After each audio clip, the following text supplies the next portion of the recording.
여의도맨션 구독자 여러분 안녕하십니까, 박정호입니다. 안녕하십니까, 조PD입니다. 형님, 북유럽의 복지 선진국 핀란드 얘기를 이어가고 있습니다. 그렇지. 네, 엘리트 교육보다는 보편 교육을 좀 지향한다, 요렇게 좀 얘기를 해주셨어요. 맞아. 근데 뭐 교육 제도를 봐도 그렇고, 그리고 또 뭐 세금도 복지 선진국이니까 세금도 좀 많을 것 같고, 날씨도 좀 우중충하고, 아무래도 좀 이민도 많이 갈 것 같은데 어때요?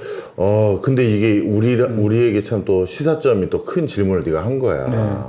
우리나라는 요즘 가장 크게 그 이슈가 되고 있는 게 교육 이민 또는 아이들을 외국에서 공부시키기 위해서 장기 체류를 다 같이 가족들이 미국에 한다. 아니면 또 기러기 아빠로 아빠만 남고 나머지는 간다. 뭐 이런 게 너무 많잖아. 그렇죠.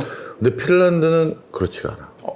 그렇지 않아요. 네가 말한 것처럼 세금도 높고 날씨도 안 좋고 그리고 거기에서는 또 특별한 기회라는 게 그렇게 많은 지역도 아닌데 그럼에도 불구하고 그렇게 무작정 떠나는 비율이 높지 않은 이유가, 이것도 또 우리가 좀 시사점을 해야 돼. 자, 지난번 시간에 우리가 핀란드의 보편 교육이 안착됐고 선호됐던 맥락들 쭉 설명을 한번 해줬잖아. 네. 전쟁 때문에 아버지가 없어진 고아들, 이거 어떡할 건데. 그리고 두 차례 뭐 내전 아닌 내전 때문에 장애를 갖게 된 아이들, 얘네들 어떻게 공부시킬 건데. 그러니 눈높이 교육, 맞춤형 교육, 그리고 보편 교육. 그러니까 적어도 국가가 공부는 다 시켜주자. 이거 부모님도 없는 애들, 그리고 장애 있는 애들도 다 스케줄에 맞춰서 해주자. 이런 교육 철학이 수용됐고 발현됐던 이유들을 쭉 설명해줬단 말이야. 그런데 이걸 보편 교육이라고 이렇게 또 얘기를 했더니 많은 사람들이 또 오해하는 게 있어. 오늘 그것도 얘기하면서 그럼에도 불구하고 이민을 안 가는 그런 이유를 좀 설명을 해주면, 네. 핀란드는 무상교육이 맞아. 네. 그 유아 시절에 뭐가 나오냐면 유아 패키지라는 게, 아이가 태어나면 아이들 용품을 다 패키징해서 그 부모에게 보내줘. 기저귀라든지, 뭐 젖병이라든지. 그래, 맞아. 네. 애들 집에서 입는 속옷, 그리고 바깥에 나갔을 때 입는 옷, 그 다음에 애들 뭐 그 음식물 이렇게 흘리지 말라고 이게 턱받이 같은 거 있잖아. 네. 그것도 들어있고, 또 조그만 양말도 들어있고, 유아 패키지라는 걸 일단 무상으로 애가 태어나면 무조건 보내줘. 너 이거 잘하는 것 같다고 생각하니 못하는 것 같다고 생각하니? 저는 뭐 출산 장려하는데 도움이 된다고 생각해요. 사실 이 부분에 대해서도 예전에 어떤 학자들하고 복지 쪽 학자들하고 논의를 많이 했는데, 심지어 복지 쪽 학자들도 의견이 좀 갈려. 그래요? 잘하는 거다라고 하는 경우도 있고 아니다라고 하는 경우가 있는데, 그 복지 학자들도 철학이 두 개지. 선별적 복지냐, 보편 복지냐, 그걸로 이제 갈리는 거야. 자, 그런데 정리를 하자면, 이거를 잘 못하는 일이라고 생각하신 분들은 솔직히 그 물품들이 다 필요 없는 사람도 있을 거 아니냐. 그리고 그 물품들을 자체적으로 더 싸게 조달할 수 있는 사람들도 있을 거 아니냐. 그러면 필요 없는 사람들에게 그걸 또 지급하는 건 정부 지출에 비효율성이 있는 거다. 그러니까 그러지 말고 차라리 현금으로 지원을 해버리면, 그러면 그리고 나서 어떤 특정 그 유아용품만 살 수 있는 사이트에 들어가서 필요한 걸 사게끔 하면 필요한 물건을 더 많이 사거나 필요할 때 사지 않겠느냐. 그러니 이건 전형적인 비효율성 있는 복지다. 다 똑같이 패키지를 나눠주는 게 말이 되냐. 이런 주장이 있고, 다른 쪽은 아니다. 이 똑같이 패키지를 나눠주는 것이 보편복지가 지향하는, 야, 누구는 결국 그 패키지 받았다며, 그럼 걔는 소득이 우리가 생각한 것보다 높지 않았구나. 그리고 또 누구는 그 패키지로 받은 옷을 입고 다니고, 누구는 그렇지 않고 싸제 옷을 입고 다니면, 어머, 쟤는 국가에서 주는 옷 입고 다니는 애네. 이렇게 또 편차가 생기지 않느냐. 자, 그런데 이런 부분에 대해서 지금 내가 말한 것처럼 이 드라이하게 이치적이고 논리적이고 이성적인 접근만 해가지고 정책을 디자인하면 안 돼. 우리나라도 얼마 전에 소비 쿠폰 나눠준 거 있었잖아. 그것도 솔직히 형 정도는 소비 쿠폰 없어도 되긴 하지. 네, 그렇죠. 학교에서 월급도 받고, 그렇죠. 그리고 나는 뭐 라디오도 조그만 거 하나 진행해서 약간 부수입으로 나오는 것도 있고, 간간히 뭐 이런 뒤에 있는 이런 책도 쓰기도 그렇죠. 하고, 강연 가기도 하고, 그래서 나 같은 사람은 솔직히 소비 쿠폰 없어도 돼. 네. 오히려 나는 소비 쿠폰 누군가 좀 어려운 분들에게 준다고 하면 더 내라고 하면 내야 될 사람에 분류될 수도 있을 거야. 그렇죠. 그런데 일단 전부 다 주는 걸 우리 했잖아. 그리고 나서 요즘 이제 뭐라고 해야 돼? 지적하는 사람들이, 그거 잘못했다고 지적하는 사람들이 소비 쿠폰 다 나눠주고, 어라? 그거 나눠줄 돈이 없어서 국채 발행해서 그 돈으로 나눠줬네? 네. 그럼 그 국채는 어떻게 할 건데? 봤더니 조단이죠, 조단이. 조단이지. 그 국채는 어떻게 갚을 때 건데 봤더니 다시 그 뒤로 뭐가 생겼다? 세금을 더 걷기로 지금 얘기하고 있잖아. 그러니 이건 뭐냐? 결국 우리 세금 더 나가게 해서 그 소비 쿠폰으로 들어오면 이게 뭘 준 거냐? 사실 세금 더 나가는 거니까 뭐 차이도 없는 건데 이게 이제 논리성만을 가지고 정책을 평가한 거야. 근데 정책을 평가할 때는 감성도 봐야 돼. 요즘 경제학이 논리성 말고 감성으로 같이 고민하는 학문이 바로 행동경제학이야. 자, 그래서 이게 뭔지 설명 좀 드리면 내가 직원들 월급을 올려줘야 된다. 500만 원 올려줘야겠다 해서 그 500만 원 올려주기로 한 월급을 12분의 1 했어. 네. 그래서 다 매달 조금씩 월급을 올려주기로 했어. 네. 그렇게 했었을 때의 소비 지출이 유발되는 현상과 그냥 12개월 월급은 정례적으로 예전과 똑같이 지급하고 연말에 500만 원을 보너스로 던졌어. 그러면 두 방식 중에 어느 게 소비 지출이 훨씬 더 많이 유발될 것 같아? 보너스죠. 당연히지. 네. 당연히지. 네. 매달 월급 늘어난 건 내가 원래 받아야 될 월급인 거야. 네. 그렇기 때문에 이거는 함부로 쓸 수가 없죠. 없어.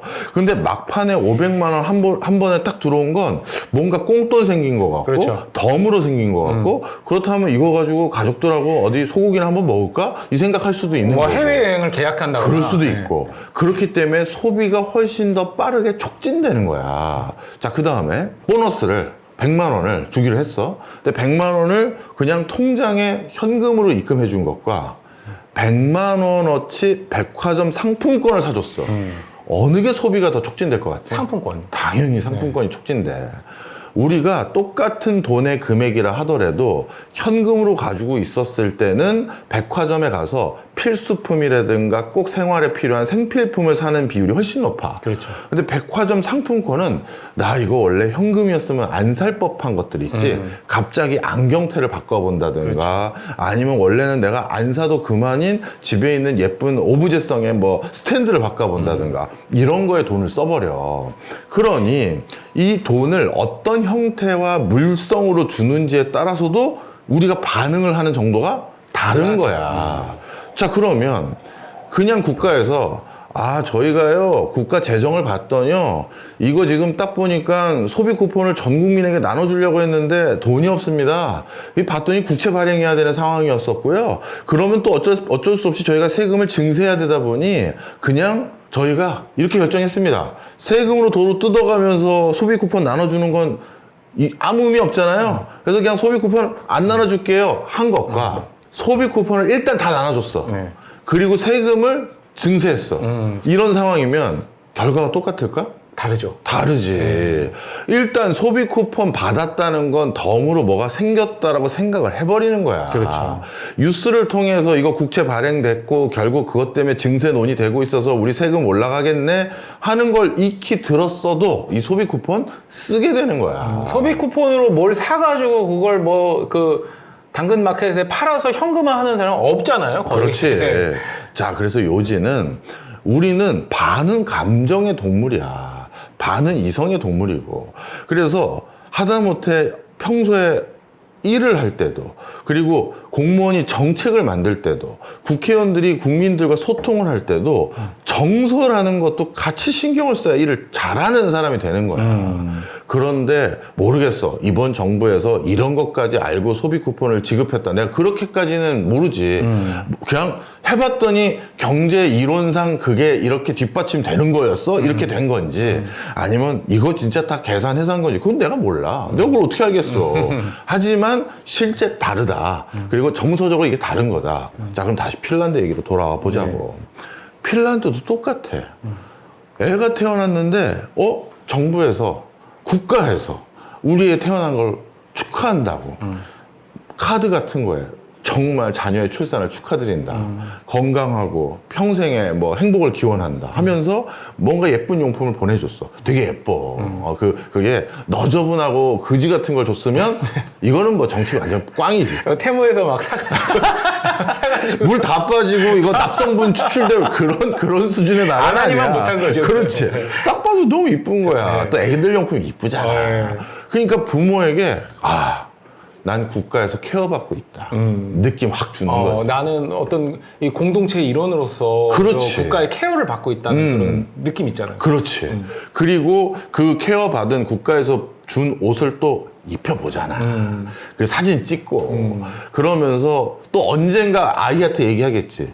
야, 너 이거 국가에서 줬던 그때 그 옷 입고 찍은 건데 네 형은 요 옷이었는데 좀 바뀌었지? 하면서 신형으로. 그럼 그런 것들이 감성을 흔드는 거야. 자, 그 다음에 그럼 교수님 그렇게 감성적인 것만 노린다면 전부 무상으로 다 해주고 국가가 다 케어해준다고 다 해야겠네요. 에이, 핀란드도 바보 아닙니다. 그래서 무상교육으로 대학교까지 쭉 가지만 중간중간 무상이 아닌 게 있어. 이건 이제 네가 해결해야 돼 라는 게 있어. 고등학교가 아니라 대학교 딱 가자마자 무상급식은 더 이상 지급하지 않아. 무상급식은. 고등학교 때까지 무상급식이면 거기 핀란드도 총리 후보가 나와서 구호 외치겠지. 저는 대학교도 무상급식, 무상학식 집행하겠습니다 하면서 대통령 당선되고 싶은 사람도 있을 거 아니야. 근데 핀란드는 대학교는 아니지. 고등학교 때까지 무상급식 해야 되면 대학은 아니야. 왜? 대학생은 이제 미성년자가 아니기 때문에 자기가 자기 먹을 거에 대한 기본적인 것들은 벌어야 되지. 그 인식이 있는 거야. 무조건 보편교육과 무상으로 다 때려붙는 게 좋지 않다라는 걸 알고 있는 거야. 그래서 실제 또 핀란드도 고등학교 졸업하면 나머지는 부모랑 헤어져. 고등학교 졸업하면 헤어져서 독립을 시켜. 이제 네가 알아서 해라. 대학을 안 갔고 너는 이제 사회 일선으로 나갔으니 월급 잘 벌고 알아서 살아. 안녕. 가 보내. 대학에 진학했어.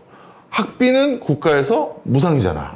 그러면 넌 학생이니까 공부는 해야 되는데 그러면 기본적으로 네가 두 가지를 해결해야 되잖아. 먹는 거하고 자는 거. 근데 먹는 거는 이제 네가 벌어야 돼. 좋은 거 먹고 싶으면 더 열심히 일해서 네가 아르바이트를 2탕, 3탕 뛰든 그렇게 해서 벌어서 네가 좋은 거 먹던지 아니면 넌 네 미래를 위해서 지금은 돈 버는 거 좀 등한시하고 학업에 매진하겠다 하면 기본적인 먹거리만 먹을 수 있는 돈 벌고 나머지는 공부해. 그럼 네가 이제 성인이니까 네 판단대로 해. 이렇게 해버리는 거야. 그다음 집도 마찬가지야. 집은 어떻게 되느냐. 기본적으로 학교 기숙사를 아주 기본꼴의 어떤 주거 형태로 주는 거는 있어. 근데 그것도 관리비랑 이런 걸 다 내긴 내야 돼. 그것도 무상은 아니야. 이제 성인이니까. 그렇죠. 왜냐하면 그래도 공부를 온전히 매진하게 하려면 그것도 무상으로 하는 게 옳지 않은가요? 그럼 어떤 문제가 생기냐면 원래 대학교 갈 생각 없이 사회 일선으로 가려는 애들이 뭐야 대학생 되면 집을 공짜로 국가에서 주는 거야? 그럼 나도 학교나 다니지 뭐 하면서 프리라이더를 또 양성하는 거야. 그러니 기숙사 생활은 적어도 공짜로 할 수 있게 해주는 거 아니냐. 그것도 또 어느 정치가가 얘기할 수 있겠지. 그런데 그렇게 했다가 또 부작용 이런 거 생길 수 있는 걸 아는 거야. 자, 그런데 전부가 그럼 학교 기숙사로 다 제공하지 않고 일부 아주 기초적인 생활만 할 수 있는 숙식이 필요한 곳만 그런 사람들만 기숙사를 일부 제공하고 나머지는 그냥 내보내는 이유가 뭐다? 이제 성인이잖아. 일찍 결혼한 애들도 많아. 핀란드는. 그러니 일찍 결혼해서 부부가 같이 살아야 되는. 그럼 얘는 집이 더 커야 되잖아. 그렇죠. 그리고 애가 생겼어. 그러면 또 더 커야 되잖아. 그럼 그걸 국가가 다 맞춰줄 수는 없잖아. 그래서 이제 집에 대해서는 물론 주거에 대해서도 일정 부분 보조금이 아주 적은 비중으로 나와. 그렇지만 나머지는 네가 해야 돼. 너 이제 성인이야. 이렇게 해서 보편 복지를 해야 될 부분과 그렇지 않은 부분을 철저히 나눠. 그러다 보니까 핀란드 국민들이 이걸 또 정쟁의 대상으로 생각하지 않아. 나는 우리 정당이 얘기하는 걸 나도 지지해야지. 저쪽 정당이 얘기하는 건 난 무조건 반대. 이게 아니라 들어보고 났더니 저거는 저쪽 정당의 얘기가 맞네. 우리 정당 후보가 요즘 오버했네. 예, 그러면 자, 이건 아닌 것 같습니다. 나도 아무리 여기 저 당비 내는 사람이지만 이건 아니에요. 하는 사람도 있고, 핀란드도 똑같지. 내가 지지하는 정당 끝까지 난 지지하겠다. 훌리건처럼 그런 사람도 있고. 하여튼 하지만 우리보다는 이런 것들에 대해서 성숙도가 조금 더 있는 것 같아. 아, 그런 면에 있어서는 좀 부럽네요. 부러워. 네. 자, 그런데 이런 시스템을 다 갖춰놓고 났더니 보편 복지를 기본으로 하되 일부는 선별하고 일부는 자가부담해. 이렇게 해놓은 이 시스템이 공고하고 났더니 어떻게 됐느냐. 핀란드도 수출 아니면 답 없는 나라거든. 네. 우리랑 비슷하다고 했잖아. 그래서 아버지가 노키아 다니다가 갑자기 아시아 총판 지사로 발령을 받았어. 그럼 우리나라 같은 경우는 어떤지 알지? 내가 삼성전자인데 조지아주로 발령받았어. 그러면 가족 다 데리고 그렇죠. 가잖아. 네. 와이프도 가고 휴직하고 가고 애들도 가서 학교 알아보고 뭐 다 하고 하는데 그렇게 하면서 오히려 기분도 좋아하지. 야, 우리 뭐 주재원으로 간다 뭐 하면서 뭐 인도로 간다 뭐 미국으로 간다 이렇게 하는데 핀란드 어떻게 하는 줄 알아? 아, 혹시 일하는 사람만 가나요? 정답입니다. 기러기 아빠. 기러기 아빠로 일하는 사람만 가고 아니면 부부만 가. 애는 핀란드에 놔둬. 왜? 여기 교육비가 더 싸잖아. 미국 가면 다 내 돈으로 교육시켜야 되는데 그렇죠. 핀란드에 있으면 다 국가에서 책임져 주잖아. 그리고 교육의 질에 대한 어떤 그 강한 믿음도 있어야 될 것 같아요. 당연하지. 그 교육의 질이라는 건 적어도 우리 애가 20살에 대학이 들어갈 수 있는 기초 소양을 갖췄는지 23살에 갖췄는지 21살에 갖췄는지 그 나이는 우리 애의 지능이나 아니면 성실도 이게 편차가 있어서 그 나이는 모르겠지만 우리 핀란드는 반드시 그 소양까지 올려놓는다라는 게 있어. 근데 한국은 그게 아니지. 그거 아니죠. 15살에 알아야 될 기초 소양을 내가 못 따라가면 어쩔 수 없다. 우린 16살 됐으니까 이제 16살에 배워야 될 걸로 넘어간다 하면 얘는 결국 격차가 있다 보니 완전히 나락으로 떨어지잖아. 네. 그리고 난 공부는 재능이 없나 봐. 나는 건달이나 해야겠다. 영화에서 막 그런 거 나오잖아. 네. 그런 걸로 우리는 나고자를 만들어 버리는데 얘네는 야, 너 그러면 1년 더 대학 천천히 진학하더라도 뭐 그거 마저 배워. 천천히 와. 그래, 니들은 그럼 먼저 가 있어. 이게 나고자가 아니라 약간 개인적인 특성으로 인해서 편차가 있다는 거야. 그리고 전 과목이 나고자가 되는 게 아니라 어떤 부분은 걔가 더 잘할 수도 있잖아. 그렇죠. 그렇지. 그래서 그 믿음이 있는 거야. 그리고 지난 시간에도 말씀해 주셨잖아요. 국가가 그 개인의 쓰임을 찾아주는 그렇지. 그런 교육. 맞아. 네. 그러다 보니까 이게 꼭 20살에 대학을 가야지만 우리 애가 평생 유리한 게 아니잖아. 그러니까 우리나라도 사실 뭐 재수, 삼수, 사수, 오수까지 해서 의대 보내려는 것도 어떻게 보면 이게 나이가 중요한 게 아니다라는 생각이 근저에 깔린 거잖아. 그렇죠. 뭐래도 하는 게 중요하다 이거니까. 그래서 그런 맥락적인 이해 속에서 야, 우리 아빠랑 엄마는 지금 홍콩으로 가는데 너는 그냥 여기서 계속 공부하고 있으면 돼. 그리고 큰엄마랑 할머니 옆에 사는데 그거 다 도와주실 거야. 알았지? 그리고 우리도 알지? 뭐 휴가 때 계속 온다 하면서 이제 와서 또 케어하고 그리고 학교 선생님이 맞춤형 교육이니까 각각 디테일하게 챙긴단 말이야. 그게 핀란드가 우리와 좀 차이가 있는 거라고. 바로 그래서 놓고 가. 자, 그러면 평생을 핀란드에서 교육받은 애는 그게 핀란드인이야. 그게 핀란드인이야. 우리 조기 유학 간 애들 있지. 네. 한 초등학교 때 일찍 보냈다. 네. 그런 애들이 미국에서 유수의 명문 대학을 졸업하고 다시 한국에서 이제 남은 여생을 살라고 하면 살 수 있을 것 같아? 어렵죠. 못 살아. 네, 어렵습니다. 못 살아. 네. 고등학교 때 나갔던 저도 제 주변에 있어요. 지인들이. 얘네들도 어린 시절을 한국에서 보내서 그런지 한국인이야. 평생을 미국에서 살려면 저는 그건 못할 것 같아요가 태반이야. 우리 조기 유학 가서 미국에 살면 영원히 안 들어올 수도 있어. 그런데 핀란드는 이 보편 교육으로 핀란드에서 사는 기간을 최대한 어린 시절 가치관과 의식주에 대한 여러 체화하는 그거를 가장 해야 될 중요한 시기를 핀란드에서 보내게끔 만들었기 때문에 한국보다 국가의 위기, 저출산, 또 해외로 다 이민 가더라, 망명 가더라, 이런 것들로 국가의 위기를 덜 논의하는 근저의 환경이 생겨버린 거야. 이 핀란드식 보편 교육이라고 얘기해도 될까요? 그것이 가져다주는 또 다른 긍정적 효과? 뭐 이런 것까지. 그래서 나는 자사고도 좋아. 그리고 특목고도 좋고. 그리고 분명 여러분 오해하시면 안 됩니다. 미국식 교육이 가지고 있는 그 무서움, 세계 최고의 발명품, 세계 최고의 혁신, 세계 최고의 새로운 산업 트렌드는 전부 미국에서 나와. 그것 때문에 미국이 전 세계에서 가장 인구도 3억 5천만 명 가까이 되는 나라가 국민소득이 가장 높은 국가 중에 하나라는 거. 8만 불이 넘죠. 야, 이건 뭐 진짜 이게 가능한 거야 싶을 정도의 엄청난 거야. 깡패예요. 인구가 3위예요. 근데 인구가 3위인데 국민소득이 8만 불이 넘어가니. 그 인구 얼마 안 되면서 북해 유전 터져가지고 국민소득 가장 높아진 나라 중에 하나인 노르웨이 수준과 국민소득이 맞다이야. 이건 비슷비슷하다고. 그렇죠. 그러다 보니까 야, 이런 게 어떻게 가능하냐. 이거는 엘리트 교육이 가져다준 분명한 혜택 중에 하나일 거야. 부작용도 있지만. 근데 그늘도 또 많이 있잖아요. 그늘도 많지만 혜택이 있다는 거지. 자, 그러면 우리도 계산을 해봐야 돼. 엘리트 교육해서 얻을 수 있는 것과 잃게 되는 것. 반대로 핀란드라고 해야 될까? 아니면 어떤 그 미국식 교육의 반대쪽 대척점에 있는 교육을 통해서 얻을 수 있는 것과 또 잃게 되는 거. 비교를 해야 되고 또 이게 양자택일이 아니야. 이 양쪽 극단에서 스펙트럼이 여러 개 있어. 그렇지. 우수한 애들 딱딱 선별해서 얘네는 좀 특수교육을 시키자. 그리고 나머지는 좀 보편 교육을 시키자. 이게 또 프랑스식이잖아. 이게 그러면 이게 한국식 모델을 우리가 또 만들어야 된다는 또 숙제가 또 있는 거잖아요. 그렇지. 그래서 사실 우리 교육부도 그동안 안 해본 게 없어, 사실은. 그렇지만 이게 더 적합한 걸 찾기 위한 여정을 또 해보고 해야 되는 거지.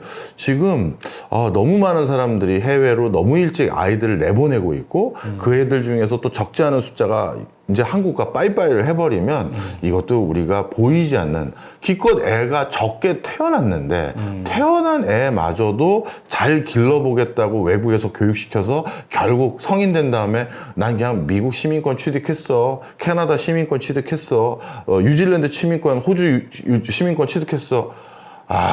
이건 또 너무 허망하잖아. 그게 또 단순한 또 숫자로 비교하기가 어려운 게 엘리트층에 가까운 사람들이 그렇게 빠져나가는 게 더 심각한 포인트죠. 그래서 오늘 핀란드와 함께 결부시켜서 한번 말씀을 드려봤습니다.